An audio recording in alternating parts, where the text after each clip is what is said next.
Good morning. Here we are, final episode, 7 Deadly Sins of Talent Development.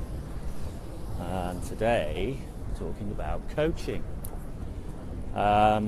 Which is going to be odd, isn't it? Because ordinarily, you would assume that I was going to put coaching into a more positive light.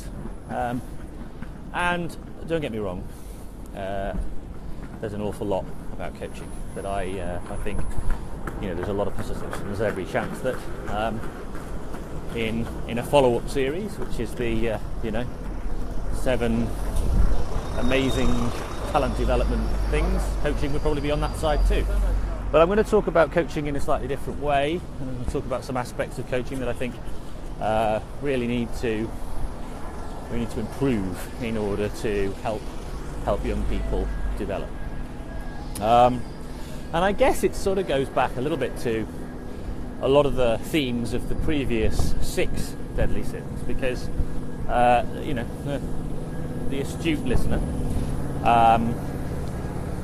not just the ones who tune into this for the day that I either get run over by a bus or walk into a lamppost, which has been suggested by a number of people. But what I'm doing with what I'm talking about today, the astute people who listen to what we've talked about previously will notice that coaching has quite a big role to play in a lot of the areas that we've covered. But specifically, I'm going to talk about a number of things. And so when I'm talking about coaching, I'm not just necessarily talking about the coach, although that is part of what we're talking about today. I'm also going to talk about the coaching industry a little bit. And when I mean the coaching industry, what I mean is the coach development industry, the people responsible for supporting and developing coaches. Now, for a long time, and one of the reasons I set up Talent Equation, one of the reasons I do what I do, is to provide insight and support, guidance to people who are at the coalface, talent coaches. And don't get me wrong, I'm a staunch advocate of the role talent coaches play. I think they're unsung heroes. They're people right at the coalface, working with adolescents, having to guide them on a developmental journey. It's a really, really tough job. And I think the people who do it, deserve far more support and credit than they get. And that's kind of what I'm talking about a little bit here, which is one of the things I've looked at. So I've done lots and lots and lots of coach development sessions and workshops and support sessions for talent coaches over the years. And one of the questions I quite often ask is, how much training, how much support, how much development time have you been provided by your deploying organisation or employing organisation? How much support have you had, and what was the nature of that? What did it focus on? And generally speaking, I got a pretty negative, not negative, but the responses were quite telling, put it that way, in the sense that what people would often say is, that they had their initial training, through their qualification or whatever it might be, and they may have had some elements of CPD, but the majority of the CPD activity would be focused on the technical side of, or the tactical side of whatever the sport is that they're doing, and generally speaking, that's where their emphasis was. And so, if I asked the question, I'd say, how much of the time have you spent on technical tactical learning or development, and how much on, developing a talent environment or supporting, in the motivational sense, and some of the things we've talked about previously, or, providing, managing that sort of relationship between parents and schools, and, the external factors that I talk about in the talent equation. And they would say, you know, it's very minimal time spent in development. That's mostly kind of learn as you go sort of thing. And that's one of my biggest challenges, is that in the work I've been doing, and when I look around at how coaches are supported, what I see is that they're given information, or largely they're provided with support and training around the activity, the sport itself, the whatever it is they're trying to do there, from a kind of skill development perspective, technique development perspective, perhaps. And they're not given then is all the other stuff. And the way I describe this is it's like hardware and software. So, if the hardware is in a computer context, processors and chips and memory and things like that make the whole thing, work. But if you're not running very good software on that, then, your overall machine doesn't work particularly well. And likewise, you can have the best software in the world, but if you haven't got the grunt, the technological hardware to make it work, then you're struggling. So the machine doesn't work as well. So it's always about having the right blend of hardware and software. But the focus tends to be, when working with young people or with talent coaches, the focus tends to be on the hardware activity. So physical development and technical and tactical development. That's what I call the hardware. But when we focus on the software, so how somebody is motivated, or how they handle pressure, or how they can respond to setbacks and challenges, and all those sorts of things. Whenever we do any, the emphasis isn't placed there. So the developmental emphasis for coaches isn't supporting in that way. And very often that means that then young people are struggling to find the right kind of individual with the right kind of guidance. So that's a major defect, I think, in the landscape, because those factors, in many ways, almost we're missing out on a big component of what makes a young person develop. So the machine isn't moving as well as it could be. We're not helping them develop the software. We're just continuously looking to develop the hardware. Now, some people might say, well, yeah, but that's not really a coach's job, is it?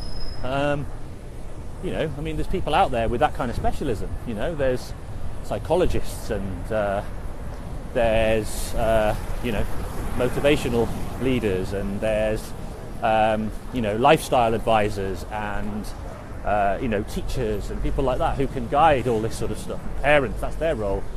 Well, yeah, it might be, but I just think that's potentially an abdication of responsibility in behalf of coaches and coaching industry, because ultimately, one of the few people that kids can turn to or can trust is their coach. And in actual fact, if you're building a really good relationship, a really strong and powerful relationship with a young person on a talent development journey, you're going to end up tackling some of these issues. You're going to end up engaging with all those external factors. And I've said to a group of talent coaches, in fact every group of talent coaches I ever talk to, if you think that your job as a talent coach is just to work on the hardware and someone else can take care of everything else, you're in the wrong business. You're just a technical consultant, tactical consultant. The nature of being a talent coach, and the nature of becoming as good as you can be as a coach, is to become as proficient as you can to help young people in every aspect. So becoming more knowledgeable in things like understanding pressure, understanding challenge, understanding motivation, understanding guiding them within their managing their other factors and lifestyles, helping them with planning so that they can keep the sport as high on the priority list against other competing demands like schoolwork and social life and family pressures and whatever else is going on in their world.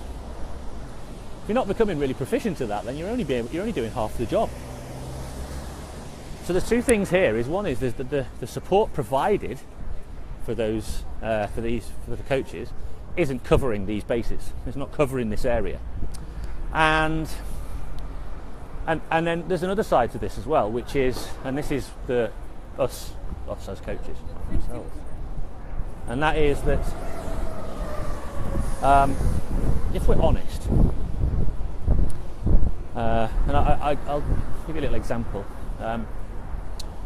So when I was working in golf, and we're doing quite a lot of development work, and we would, put on, development sessions, whatever it might be, for some of the coaches working, and we might have a development session looking at, how to create, a motivational climate, and you'd get some people turning up, you'd get a few, and they'd come along, and they'd be really committed people, and all that sort of stuff.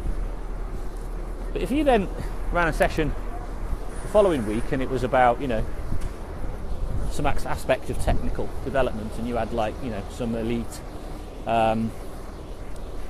performers or elite coaches coming to sort of give their technical secrets about how to how to hit the ball better, you'd be oversubscribed. You wouldn't be able to fit them in, and that's because coaches, generally speaking, what are we interested in? We're interested in the doing, aren't we? We're interested in the technical, tactical, all that stuff. That's what we came from. Generally, that's what we're fascinated by. That's what we probably spend most time looking into and reading. But in reality, we're probably not spending enough time on the important stuff. And so we need to at least balance that out. So the providers of education and training need to really step it up. And previous organisations I've worked for as well, if you actually look at what their CPD provision is, 85, probably at least 85% focused on technical, tactical aspects. And that's partly a response to the marketplace, because every time they put something else on, no one turns up. But when it comes to a talent development context, we've got to be, covering the other bases as well, otherwise we're not going to be able to support those kids as well as we can. So that's the challenge here, and that's why coaching is on the 7 deadly sins. I'm hoping one day it might not be there. And I'm not saying this is, by the way, I'm not saying this is the same everywhere. I'm generalising, obviously, but this is just based on, working with groups of coaches and asking them this question. And I've asked it so many times, and I've had the same response so many times, that I'm convinced there's a deficit. There is an educational knowledge deficit and practitioner, practice deficit out there of people working with young adolescents not having the skills and the knowledge to be able to properly guide this developmental journey. Kids are going to come up with an awful lot of challenges, and we've got to be able to help them, guide them through that. And the more prepared we are, the better we can do that. And if we haven't been looking into these areas with enough depth, then we're not going to be doing the job we need to do. So that's what I'm putting out there to my own community, my own I guess my people, my family of talent coaches. I know it's hard. I know we're doing a really difficult thing, but we've got to do our best, and we've got to be that bit better every time. We want kids to step up. We want them to, go on an every time journey, every time philosophy of getting a bit better every single day and stretching themselves. We've got to stretch ourselves the same way, but we've got to stretch ourselves into a different direction, and we've got to make sure that we've got the balance between working on the software and the hardware. All right, well that's it for today. That's the end of the series. You've got any ideas for other areas to cover in the series, or to go into new directions, let me know. Drop me a line on here, or go over to thetalentequation.co.uk and drop me a line, because I've got quite a few questions that have come in that I'll be responding to over the next few weeks, and some really good thoughts. And don't be afraid to go over to iTunes as well and pick up the new podcast. See a couple of episodes coming in the next couple of weeks that are really fascinating, really interesting stuff, drilling into this whole area. So speak to you soon.